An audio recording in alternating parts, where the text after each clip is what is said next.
Բարի երեկո եթերում Երևակն է, այսօր տաղավարում հյուրընկալել ենք Ազգային ժողովի պատգամավոր, Հանրապետական կուսակցության խմբակցության ղեկավար, Հայաստանի Հանրապետական կուսակցության կողմից վարկանիշային ցուցակով առաջադրված պատգամավորության թեկնածու, տնտեսագիտության դոկտոր պրոֆեսոր Վահրամ Բաղդասարյանին։ Բարև ձեզ, պարոն Բաղդասարյան։ Բարև ձեզ։ Ինչպե՞ս եք։ Շնորհակալություն, մանավանդ ձեր տարածաշրջանում շատ լավ։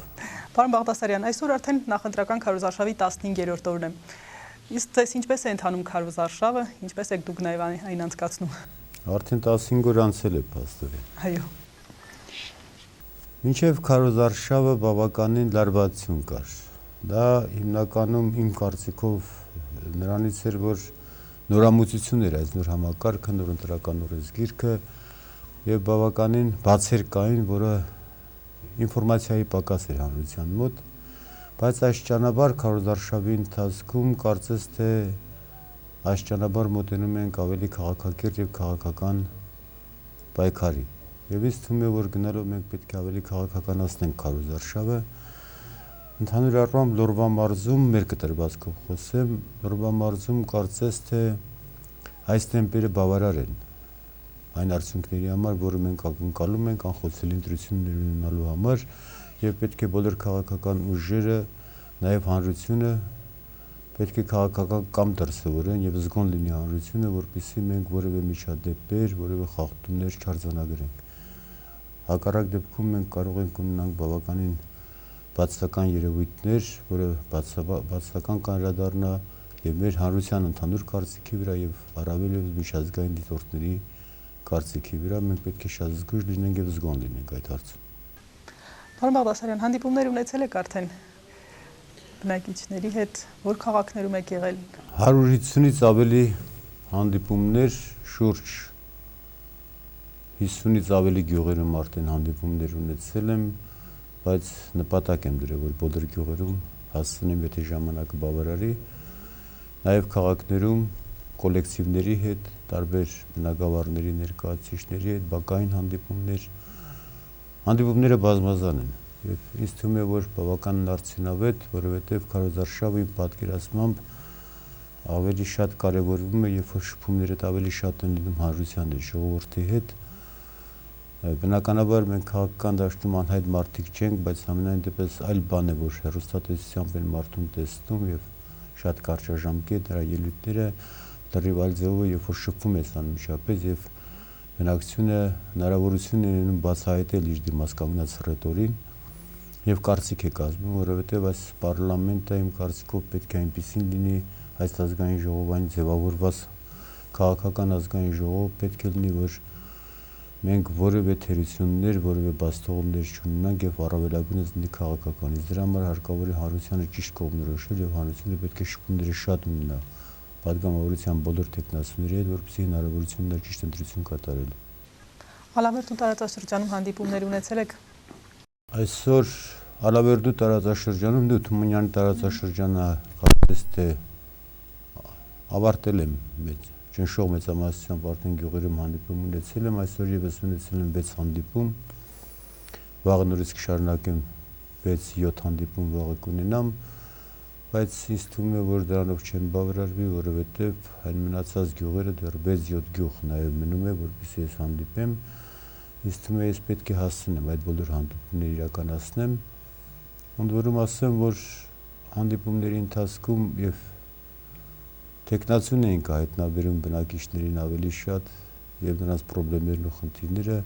եւ նաեւ չեմ ཐակսնում եւ նաեւ բնակիչներն են կարողանում հայտնաբերել իր դիմաց կանգնած մարդուն։ Ինչ խնդիրներ են հիմնականում բարձրացնում։ Ծանոթ եք արդյոք դուք այդ խնդիրներին լինելով նաեւ լոռեցի։ Բնականաբար 30 տարի այս process-ների մեջ եմ, ես քաղաքական դաշտում եմ եւ հանդիպումներից առաջ ավելի նորից թարմացնում եմ խնդիրները յուրաքանչյուր համայնքում ինչպիսի խնդիրներ կան։ Եթե ես համեմատում եմ նախորդ ընտրությունների հետ, պետք է ասեմ, որ բավականին քաղաքականացվել է հանրությունը։ Հիմնականում ճնշող մեծամասնությունը սոցիալական խնդիրներ են, տեղային խնդիրներ են, գյուղի, թաղամասի, քաղաքի խնդիրներ են հիմնականում բարձրացնում, բայց ի տարբերություն մնացած ընտրությունների նաև կան քաղաքական խնդիրներ, քաղաքական հարցեր, որոնք անհանգստացնում են հանրությանը։ Մեր անվտանգության հարցը, այս իրավիճակի սա պատերազմական շարունակվելու է թե չէ։ Մենք ինչպեսին պետք է լինենք արտաքին հարաբերությունների շփումների մեջ, ինչպեսին ենք տեսնում մեր երկրի ապագան, ինչու եղան բացթողումներ եւ ինչ եք մտածում այդ բացթողումները լրացնելու։ Դրանք կարևորագույն քաղաքական հարցեր են, որոնք բարձրացնում են արդեն մարդիկ։ Իհարկե նորից եմ կրկնում, ճնշող մեծամասնությունը հիմնականում տեղային հարցեր են եւ բնականաբար այդպես է պետք է լինի, որովհետեւ տեղային խնդիրները բավականին շատ են։ Ինչ է կարծում, որքանով են լուծելի այդ խնդիրները ձեր քաղաքական ուժի համար, ձեզ համար։ Ընդհանուր առմամբ պետք է ասեմ, որ այս բոլոր փոփոխությունները, որոնք ընդ որում համակարգային փոփոխություններից մենք առաջին անգամ անկախ Հայաստանի պատմության մեջ մուտք ենք գործում խորհրդանական համակարգ եւ միահեծան իշխանություն արդեն փոխարինում ենք խորհրդանական համակարգի, որտեղ հիմնական իշխանության գլուխ պետք է կանգնի ազգային ժողովը եւ կառավարությունը։ Բնականաբար դա եթե ամեն ինչ լավ լիներ, ամեն ինչ դրական ուղղությամբ շարժվեր, այս փոփոխությունները մենք չենք գտնի։ Նոր կադրային փոփոխություններ, կառավարության փոփոխություններ, ծրագրային նոր դրույթներ, այդ ամեն ինչը գալիս է նրան, որ մենք նախկին տեմպերից դժգոհ ենք եղել եւ գնում ենք դեպի նոր փոփոխությունների։ Եվ ընդհանուր առմամբ, եթե այս փոփոխությունների արդյունքը տեսանելի չլինեն հանրության համար, մենք պետք է դրանից հետևություններ անենք։ Բայց ես ավելի քան համոզված եմ, որ այն նոր խնդիրները, որոնք որ դրված են եւ այսօրվա կառավարության այն խնդիրները, այն հիմքերը, որոնք որ դրված են, դրանք բավական հեռանկարային են։ Իհարկե չեմ ցանկանում խոսել արդյունքների մասին, որովհետեւ առայժմ խոսում ենք հիմքերի մասին, որը գնահատականը դրական է։ Արդյունքների մասին ավելի ուշ խոսենք եւ գտանք գնահատականներ։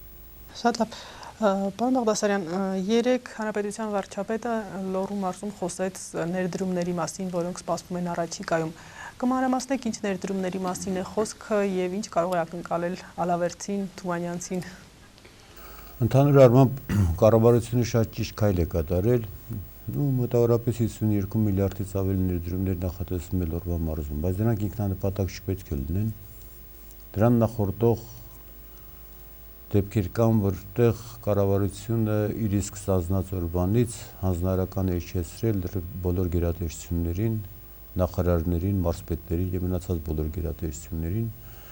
որ կարճ ժամանակում 17 թվականի ընթացքում եւ ինչքան հնարավոր է սող ժամանակում բոլորը պետք է ներկայացնեն առանձին մարզերի զարգացման կարճաժամկետ եւ երկարաժամկետ ծրագրեր։ Մենք օրինակ վերցնենք Լոռու մարզի վրա, որովհետեւ յուրաքանչյուր մարզ սպეციფիկ է իր զարգացման ծրագրերով, Լոռու մարզը դա արարատյան դաշտավայր չէ։ Մենք գիտենք, որ Լոռու մարզը հիմնականում եղել է արդյունաբերական մարզ։ Իհարկե մենք նաև գյուղատնտեսական ոլորտում անասնապահություն, ցորեն, կարտոշկա, կարտոֆիլ, կաղամբ եւ այլն, նման տիպի նաև մենք գյուղատնտեսական արտադրանքներ ենք ունեցել։ Ինչևից է, առաջադրանքը եղել է հետեւյալ ձևով, որ հստակ պետք է ներկայացվեն ինչ է նախատեսվում առաջիկա 3 տարվա ընթացքում Լոռու մարզում, Վանաձոր քաղաքում, բոլոր քաղաքներում,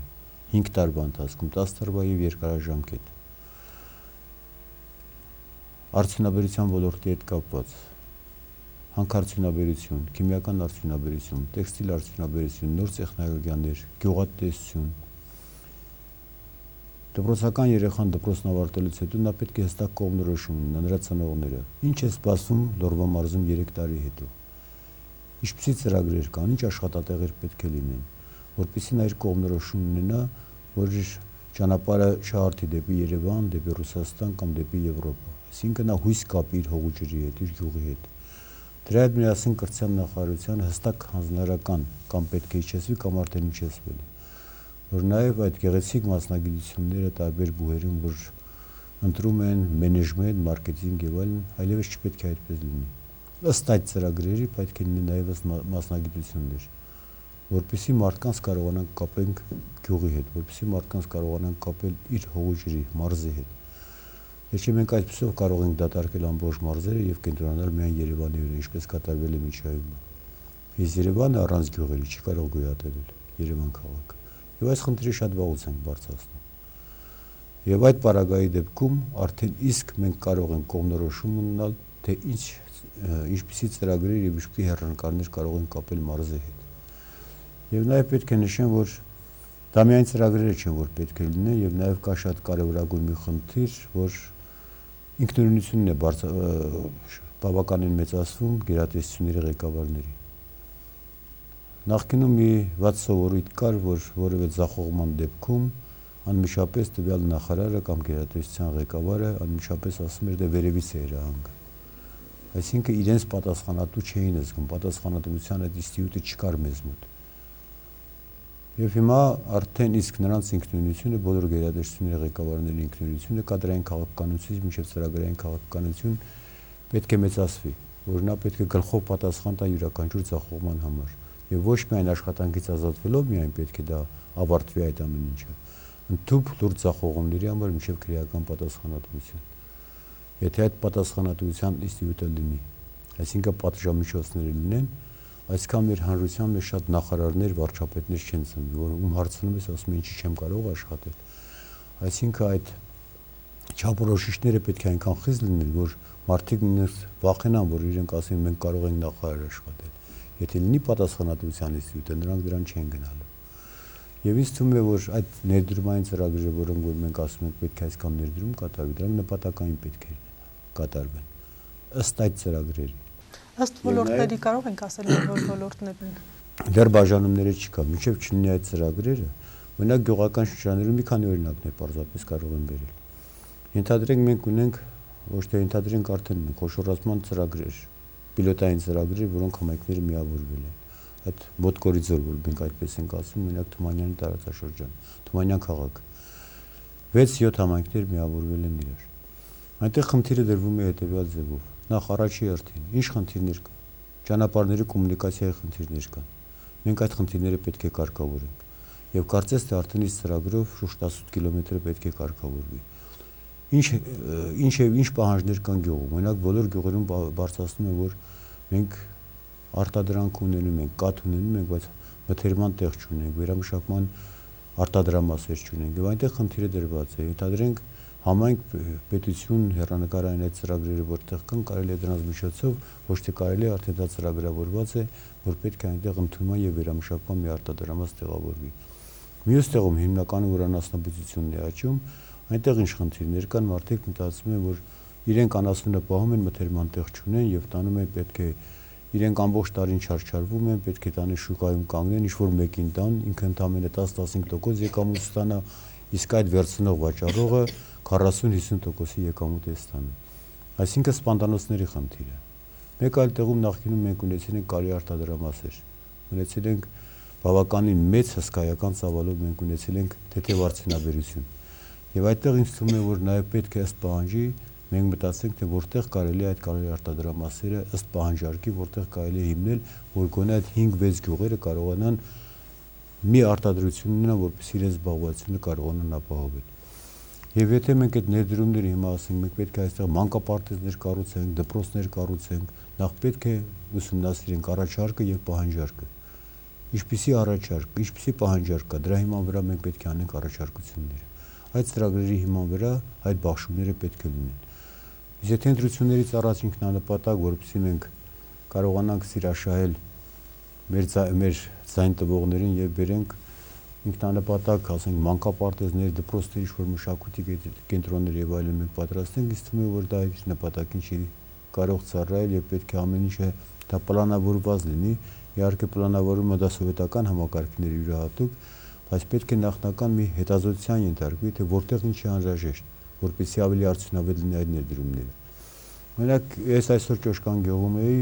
իմ նախաձեռնությամբ այնտեղ մշակույթի պալատի մի մասը վերանորոգվել է։ 15 միլիոն հատկացված էր, մրցույթ 12 միլիոնով շահել են, բայց եթե այդ մշակույթի տան մյուս մասը չկառուցվի, կարող է տարիների ընթացքում այդ գումարը փոշիացվի ընդհանրապես։ Շենքը գեղեցիկ կառուցվել է, գույք չկա։ Եվ այսօր անմիջապես մենք կապվել ենք նաև պատկամարմինների հետ, որովհետեւ եթե շենքը կառուցել ենք, այդ շենքը պետք է կահավորվի։ Եթե մենք մյուս կեսը չենք պատրաստում, արդեն ինքնըստինքյան պետք է քայքայվի, եւ մենք պետք է մտածենք, որ այս տարին նույնպես դա ավարտենք։ Այսինքն կիսատ գործերը դրանք գումարների փոշիացում են, կամ լիովին լիարժեք պետք է կատարվի, որ այդ գումարները չփոշիացվեն, կամ ընդհանրապես պետք չէ կատարել։ Հիմնականում խնդիրները կան բավականին բազմաշերտ են խնդիրները։ Այդքանը միանգամից չի կարող լինել։ Եվ աստիճանաբար պետք է դրանց մոտեցվի, բայց համենայնդեպս հստակ պետք է լինի։ Ինչ է արվելու 17 թվականին, 18, 19, 20, հետո երկարաժամկետը պետք է գնան, 20 մինչև 25-ից հետո ինչ է նախատեսվում, որ մարդկանց մոտ հույս արտնալը, եթե նրանք տեսնում են առաջի 1, 2, 3 տարիներում ինչ խոստացվել է արվում է, այսինքն ապագայի նման այդ ապագայի նկատմամբ հույսը արթնանում է արդեն։ Եվ նրանք իրենց ապագան, երեխայի ապագան կապում են իրենց տարածաշրջանի հետ։ Այսօր տարածաշրջանում հիմնականում աշխատատեղերն են ցավոտ խնդիր համարվում։ Ինչ կարծիքի եք այդ մասով, ինչ հեռանկարներ կան, հնարավոր է նոր աշխատատեղերի ակնկալիք կլինի։ Ինձ թվում է ներդրումային ցանցը մենք հիմնականում պետք է ներդրումները կատարենք ոչ թե միայն ճանապարհների նման տիպի խնդիրներ մենք պետք է կարգավորենք, մենք պետք է աշխատենք այդ ներդրումները այնպես անենք, որ այդ գումարը գումար արտադրի։ Այսինքն մենք պետք է մտածենք աշխատատեղերի մասին, բայց նպատակային։ Մինչև աշխատատեղ ստեղծելը մենք պետք է նաև սպառման մասին մտածենք։ Մենակ կոնկրետ խնդիր է գյուղացու կաթը, մենք գիտենք դրա սպառումը կա։ Ինքը պետք է մթերման տեղ ունենա, հանձնման կետ, այսինքն դա ընդունման կետն է, վերամշակման կետ, որի պահանջարկը կա։ Այսինքն մենք պետք է այնպեսի ռացիոնալ ձևով օգտագործենք այդ ներդրումները, որը հետագայում աշխատատեղեր ստեղծելու պայմաններում դա երկարաժամկետ լինի, 1 տարի, 2 տարի չաշխատի, հետո նորից փակվի։ Եվ դա ընդհանուր առմամբ ամբողջ մարզով մեկ պարտադիր չէ ամեն մի գյուղի համար առանձին բաներ արվի։ 5-6 գյուղերի համար կենտրոնացված կարելի է մտածել, որպեսզի այդ ներդրումների նպատակին ծառայեն։ Իսկ ներդրումների համար այդքան հեշտ չէ ներդրումներ կատարել եւ մի բյուջեն չի բավարարում։ Ինչ է պետք անել ներդրումների համար, որը նախատեսված է նաեւ կառավարության ծրագրում։ Մենք բավականին ռիսկային գոտ ենք։ Առաջինը, որ մենք կիսապատերազմական իրավիճակում ենք, դա արտասահմանյան դրսի ներդրումների մասին է։ Բայց դրանից բացի կա խանգարող հանգամանք։ Դա ստվերն է, դա կոռուպցիան է, դա մենաշնորհն է։ Եվ այսօր կառավարությունն իր առաջ խնդիր է դրել, որ մինչև այդ խնդիրները մենք չլուծենք, չենք կարող մտածել բյուջեի մուտքերի մասին, չենք կարող լուրջ ներդրումների մասին մտածել։ Մենք պետք է օգտագործենք մեր սփյուռքի ներուժը։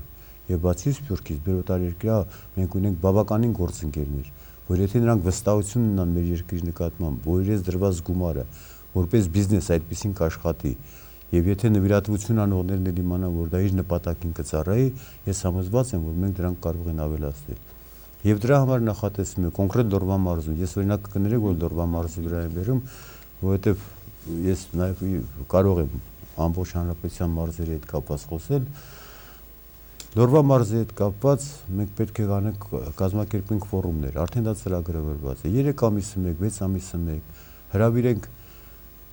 մենք բավականին արտագն աշխատանքի գնացած մարդիկ ունենք։ Մեր համակարգացիները, որոնք սփյուռք չեն, պարզապես գնացել են աշխատելու ժամանակավորապես հետ վերադառնելու։ Բավական հնարավորությունների դեր մարդիկ ունենք։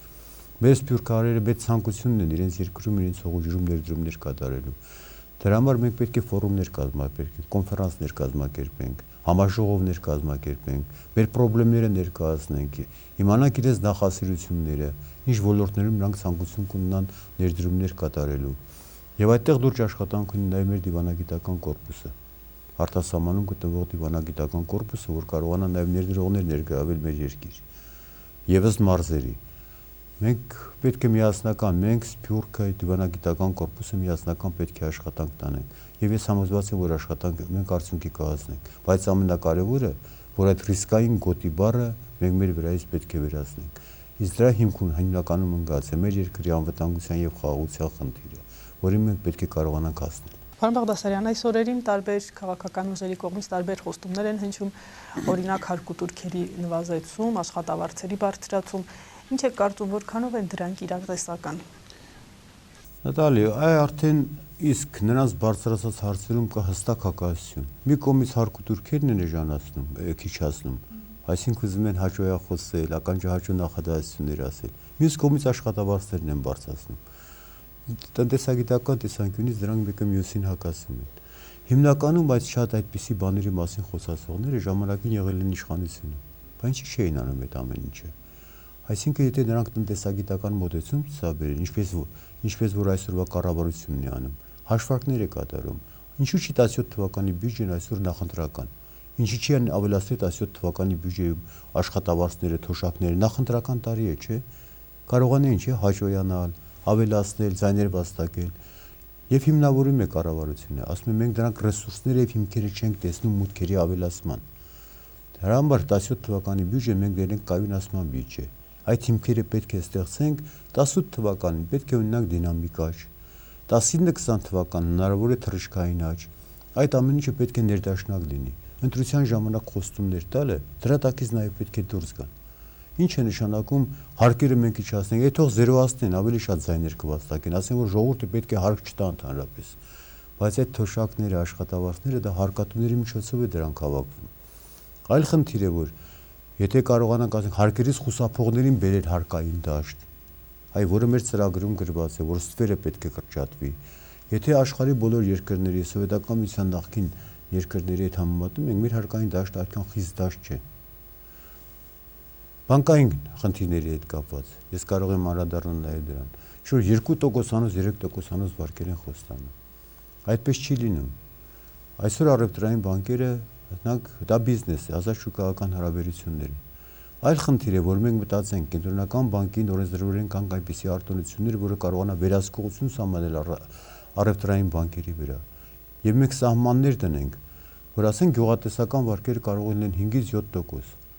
Եթե մենք գյուղատնտեսական վարկերը սահմանում ենք, այդ դեպքում ավանդները, որ 8-9%-ով են ընդունում, չեն կարող այդպեսին լինել։ Միշտ պետք է ավանդի տոկոսադրույթը ցածր լինի վարկերի տոկոսադրույթից, որովհետև ավանդը բանկերը վերցնում են, որ իրենք իրենց տոկոսադրույթը դնեն եւ վարկեր տան։ Այսինքն այդտեղ պետք է մոտեցումը լինի դրամավարկային քաղաքականությունը դիրապետող մարդիկ պետք է լինի, որ այդ որակումները տան։ Թե չէ շատ հեշտ գործ է, ես էլ այսօր կարող եմ եթերից ասել, որ սերի ժողովուրդ իմ ընտրվելու դեպքում ձեր բոլոր տոկոսադրույթները ոչնչացնելու են, վարկերը պետք է ոչնչացնեն, դուք հարկեր չեք տալու, մեր ժողովուրդը պետք է ազատ ապրի եւ հարուստ, բայց պետք է հիմքեր դնի։ Իսկ գյուղացի ականջին դա դուր է գալիս, մշակի, բանվորի ականջին դուր է գալի։ Նույնիսկ ինտելիգենցիայի ականջին է դուր գալի դա։ Ասում են, «Ես լավ մարդիկ են, մենք լավ կարող ենք ապրել, առանց հարկ տալու, առանց տոկոսի կարող ենք վարկ վերցնել»։ Բայց պետք է մի քիչ մոտեցումները մենք կարողանանք ճշտել։ Իրոք դա իրատեսական են թե չէ։ Եթե այդ խոստումները իրատեսական են, ես ողջունում եմ այդ խոստումները։ Մենք խոստումներ չենք տալու, մենք ներկայացնում ենք ռեալ ծրագիր։ Ասում ենք, մեր մոտեցումները սրանք են։ Դա կարելի է առաջի տարում անել այս, երկրորդ տարում կարելի է նաև անդրադառնալ այս թեմային։ Հետագա տարիների ժամանակ մենք խոսենք տնտեսական աճի մասին։ Եվ մենք հաշվի չենք առնում, թե գլոբալ աշխարհում ինչ ազդեցություններ կարող են լինել։ Օրինակ մենք էլ ենք նախատեսում, որ 2008 թվականից հետո մենք պետք է մեր տանջի տեմպերը շարունակենք տնտեսական աճի տեմպերը։ Եղավ համաշխարհային տնտեսական ճգնաժամը։ Ասեցինք լավ, կհաղթահարվենք, իսկ յուրաքանչյուր ցնցում միջազգային, այսինքն այդ գլոբալ աշխարհում յուրաքանչյուր ցնցում փոքր տնտեսությունների վրա անմիջական ազդեցություն է ունենում։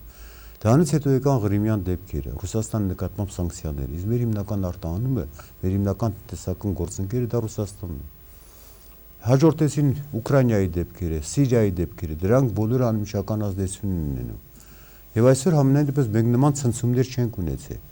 Ադրբեջանը, որ այդքանի նավթադոլարներով հպարտանում է, մանաթ ամբողջովին արժեզրկվեց, ամբողջովին։ Մենք կարողացանք մեր դրամը կայուն պահել։ Դրականը պետք է նկատել, ես ասում եմ, դրանք չբավարարող են մեզ։ Դրանք չեն բավարար, եթե բավարարեին, մենք չէինք գնա այս փոփոխություններին։ Մենք համակարգ չէինք փոխի։ Մենք այսօր կառավարություն չէինք փոխի, կառավարության ծրագիր, կադրային փոփոխություններ չէինք անի, ուրեմն կա դժգոհություններ, եւ մենք գոհ չենք այս համակարգի ղեկավարումից, ուրեմն պետք է գնանք փոփոխությունների։ Եվ մենք միտված ենք այդ փոփոխություններն անելու ոչ թե 2 ամսում, 3 ամսում, 1 տարում դնենք ժողովրդի բարեկեցիկ կյանքն ապահովենք եւ այլն։ Դրանով չեն կարող մարդկանց ինչ-որ ապակողմնորոշել։ Եթե այդպես լավ կատարողներ են, հիմքերը թող տան, ինչ հիմքերի հիման վրա։ Սաակաշվիլին է փորձ կատարեց, վերցրեց ինչքան մեծահարուստներ կան, բոլորին բեռնաթափեց առանց քրեական պատասխանատվության, առանց որևէ բանի, փողերը ձեռս վերցրեց, ասավ թողեք իմ երկրից գնացեք։ Նրանք է գնացին, միավորվեցին, Սաակաշվիլին գահանգեց արեցին։ Դրանով ինչ շահեցին։ Այդ փողերը 1 տարի, 2 տարի կօգտագործեն եւ կավարտվի այդ ամեն ինչը։ Հարկավոր է համակարգը փոխել։ Պետք չի վախի մթնոլորտ ստեղծել, բայց պետք է զգոն լինեն բոլորը, որ բյուջեի վրա այս ծուղ բյուջեի ձեռք մեկնողները, բյուջեի հաշվին հարստացողները, դրանց ձեռքերը պետք է կտրվեն եւ դրանք ամենախիստ պատիժներին պետք է ենթարկվեն, որպեսզի մենք կարողանանք այդ համակարգը այնպես կարգավորել, որ բյուջեն լինի անձեռնամխելի, դա առաջի խնդիրն է։ Եվ խոշոր բիզնեսմեններին է վերաբերվում, խոշոր արտադրողներին, ներկրողներին է վերաբերվում, որ իրենք պետք է գործեն հարկային դաշտում։ Նրանք մեկանորից հարուստ են ելնելու, եթե այդ խոշոր գործարքի մեջ են մտել, բայց պետք չի ագահություն անել, քչով պետք է բավարարվեն։ Եթե նրանք գործեն հարկային դաշտում, առանց չեն գործ չեն ունենա հարկային տեխնիկների հետ, գնան նրանց հետ ինչ-որ մանր հարցեր կարգավորեն եւ այլ։ Դա կարելի ավելի ձեռնտու լինել։ Եվ հիմա մեր օրենսդրությունը այնպես է գնում, որ այսօր գործարար եւ չինովնիկ, այսինքն հարկային տեսուչ կամ ստուգող մարմինների հարաբերությունները մենք կրճատում ենք։ Ամբողջ էլեկտրոնային պետք է լինի։ Մենակ Ֆրանսիայում կամ Գերմանիայում ես ունեմ բավականին գործընկերներ։ Նրանք 3 ամիսը մեկ չեն տեսնում որևէ ստուգող մարմնի, դեմքը չեն տեսնում ընդամենը։ Մեր ընկերներից մեկը, որ բավականին հաջողված սրճարան է աշխատացնում Ֆրանսիայում, ասում եմ ներողություն Իտալիայում։ Ասում եմ մենք հրավեր ստացանք, եւ այդ հրավերը քաղաքապետարից հրավեր են ստացել, հարկային տեսությունից հրավեր են ստացել։ Մտածել են թե ինչ խախտումների թղթերը պատրաստում գնում են, բանից պարզվում է գնում են, որ նրան պարգևատրում են, շնորհակալություն հայտնում, որ այս տարվա ընթացքում այսքան հարկեր են մուծել իրենք։ Հայտնում են շնորհակալություն եւ գնում։ Այդ մի անգամն է եղել ամբողջ տարվա մեջ, որ նա անձնական շփում է ունեցել։ Մենք պետք է այդպիսի շփումներն ապահովենք, կրճատենք այդ շփումները, որ կարողանանք հասնել հաջողության։ Պարոն Բաղդասարյան, ինչով են կարևոր խորհրդարանական ընտրությունները մեր երկրի համար, ինչ եք կարծում։ Խորհրդարանական ոչ միայն խորհրդարանական ընտրությունները, այլ խորհրդարանական համակարգի ընտրությունները։ Սա իապես տարբերվում է մնացած բոլոր ընտրություններից։ Այսուհետև երկիրը պետք է ղեկավարի ազգային ժողով եւ կառավարությունը։ Այսինքն մենք պետք է ունենանք այնպիսի մաս, այնպիսի падգամավորներ, մեր հանրությունը պետք է ընտրի այնպիսի մարդին, որի վիճակի լինի ամբողջ երկրի պատասխանատվությունը վերցնել իրենց վրա։ Մենք պարզապես դատապարտված ենք քաղաքական խորհրդարան ունենալու։ Մենք ունենք բազում խնդիրներ։ Դուք պատկերացնում եք, մեր ընտրված падգամավորները գնում են եւ նրանք պարտադիր արդեն չեն կարող չմասնակցել այն բանակցային փուլերին, որը կատարվում է, ասենք հզոր երկրների հետ, որը մենք պետք է գնանք բարձրացնենք մեր երկրի անվտանգության հարցը, մեր խաղաղության հարցը։ Ձեզ հավատացնում եմ, որ մեր երկրի խաղաղության անվտանգության խնդիրը այլևս Հայաստանի սահմաններում լուծվող չէ։ Դա դուրս է եկել միջազգային հարթակ, որովհետև մեր թշնամին անկանխատեսելի է։ Նա ամեն վայրկյանի կարող է անկանխատեսելի քայլեր կատարել։ Նա չի պահում որևէ պայմանավորվածություն։ Այդ իսկ պատճառով մեր ազգային ժողովի падգամավորները պետք է այնքան կարող լինեն իրենց մտավորունակություններով, իրենց գրագիտությամբ, իրենց կրթությամբ, իրենց պատրաստակամությամբ, իրենց քաղաքական փորձով, որ կարողանան միջազգային հարթակներում, այդ բանակցային սեղաններում կարողանան ներկայացնել իրենց երկրի խնդիրներն ու խնդիրները։ Ազգային ժողովը դառնալու է երկրի գլուխներից մեկը կառավարության հետ միասին։ Իսկ զուգը գլխից է հոտում։ Եթե մենք հոտած գլուխներ ենք տանում այնտեղ, մենք չենք կարող որևէ խնդիր բարձրացնել վերև։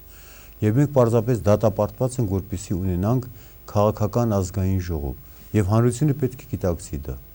որ մենք մանր-մունր աշխարհական ճանապարհներով падգամավոր ընտրելով, մենք առաջիկա 5-10-15 տարիները դնում ենք վտանգի տակ։ Երկու օրվա հաճույքը չփոխարինեն երկու օրվա այդ գայթակղությունը, հանկարծ չփոխարինեն իրենց 5-10 տարիների հետ, որպեսզի իրենք պատասխանատվություն հետո չկրեն եւ իրենք ամոթով չմնան մեր սերունդների առջեւ։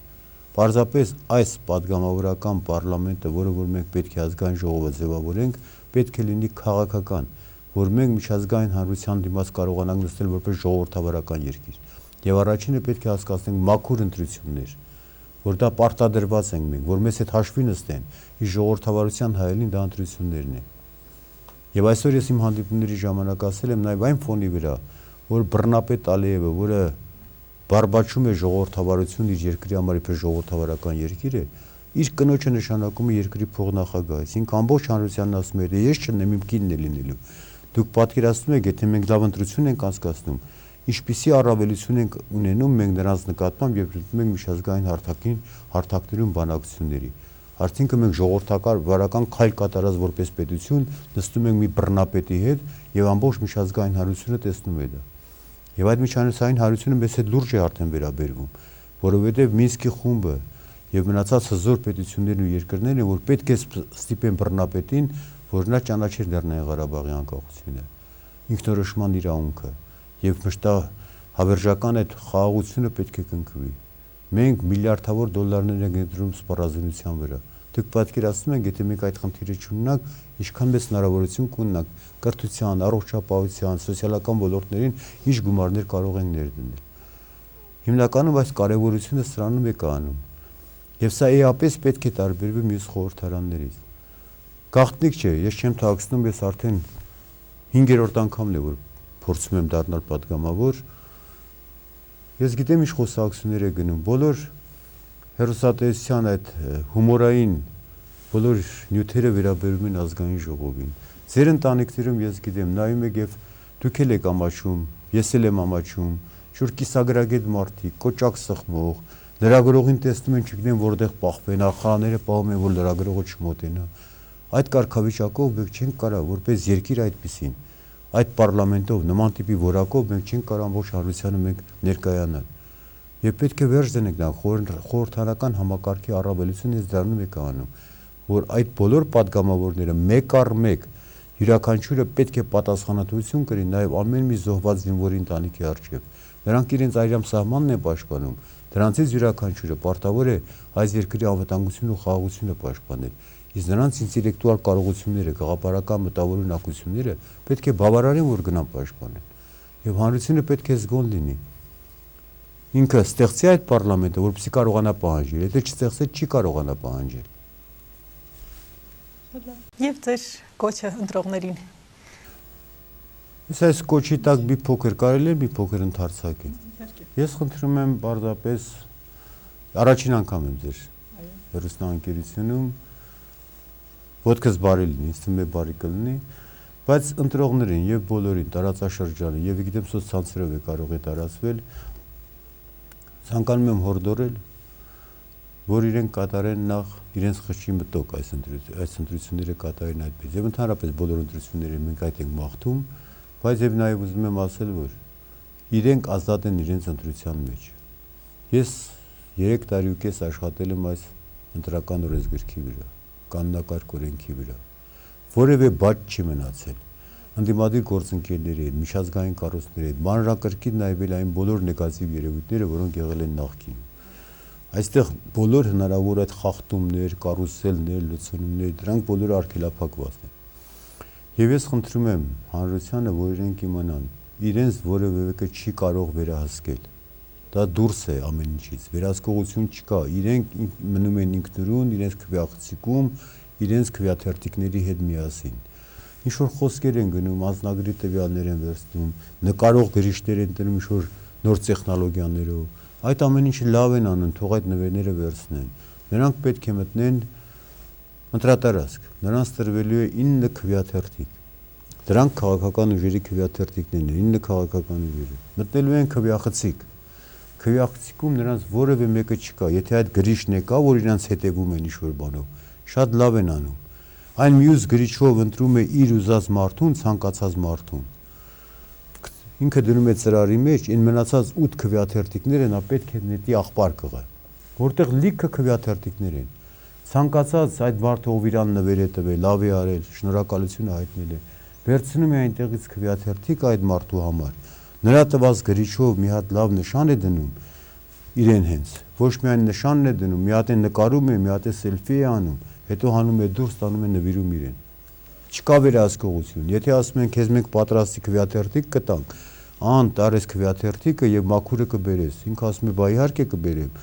Նորից եթե ինչ-որ նվերներ են տալի, թող վերցնեն, եթե պետք է վերցնեն։ Գնում է ինքը իր ուզած մարդուն ընտրում է, այդ քվեաթերթիկը պատռում է։ Այն աղբար կղից նորից վերցնում է մի քվեաթերթիկ, արդեն մաքուր վիճակով տանում է հանձնում է նրան։ Չկա որևէ վերահսկողություն, մարդիկ ազատ են։ Սա ասում է իշխանության ներկայացուցիչը։ Ընդդիմության գործն եմ կատարում։ Այսինքն մտածում եք, որ ավելի մաքուր ընտրություններ հնարավոր է կազմակերպել այս նոր տեխնոլոգիայով։ Ոչ միայն մտածում եմ, որևէ արդեն դրանք պարզապես այն մարդիկ, որոնք տգետի տեղ են դնում հանրությանը, տգետի իրենք են։ Խաբելով ինչ-որ, որովհետև այս բոլոր մեխանիզմները այնպես են մշակված, որ բոլոր թերությունները վերահսկված են, որևէ վերահսկողություն չի կարող ունել, որևէ խախտում չի կարող ունել,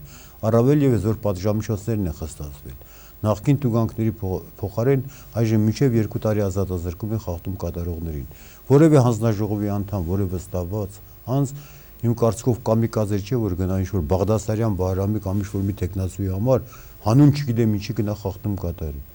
Միայն այդ խապկանքն է, որ ժողովրդին կարող են ապակողմնորոշեր խաբել, խելոք, խեժ, ռամիկին, մշակին գնան ասեն, որ մենք քեզ վերահսկում ենք, նայի, ես պետք է մենք քեզ կարտոշկա ենք տալ 2 կիլոգրամ, այդ կարտոշկու փոխարեն դու պետք է ինձ ձայն տաս։ Եվ այդ մարդը խեղճ կրակ կարող է գնա խաբվի։ Դրա համար բամբողջ հանրությունի մառաքելությունը հիմնական դրանում է կայանում, որ այս ընտրությունների մենք դատապարտված ենք ունենալու մաքուր ընտրություններ, որպեսզի ընդունել լինի եւ մեր հասարակության համար, եւ միջազգային կառույցների համար, որպեսզի մենք կարողանանք ապագայում նստել այդ բանակցային սեղաններին հպարտ որպես ժողովրդավարական երկիր։ Եթե այդ չարեցինք, մենք շատ խնդիրներ ենք ունենալու։ Իմ կոչը հանրությանը դա է, գնան ընտրեն ինտելեկտուալ, գրագետ, կիրթ, քաղաքական դիրք ունեցող, քաղաքականապես զարգացած տեխնացուներին, որպեսզի հետո չամաչեն հերոզացույց նայելով իր երեխաների հետ, չամաչեն թե ում են ուղարկել ազգային ժողով։ Շնորհակալություն։ Ես էլ եմ շնորհակալ։ Շնորհակալություն մեր հաղորդմանը մասնակցելու համար։ Հեռուստադիտողին հիշեցնեմ, որ այսօր Երևակի տաղավարում զրուցում ենք ազգային ժողովի պատգամավոր, հանրապետական կուսակցության խմբակցության ղեկավար, Հայաստանի Հանրապետական կուսակցության կողմից վարկանիշային ցուցակով առաջադրված պատգամավորության թեկնածու, տնտեսագիտական գիտությունների դոկտոր պրոֆեսոր Վահրամ Բաղդասարյանին։ Շնորհակալություն ուսադրության համար, ցտեսություն։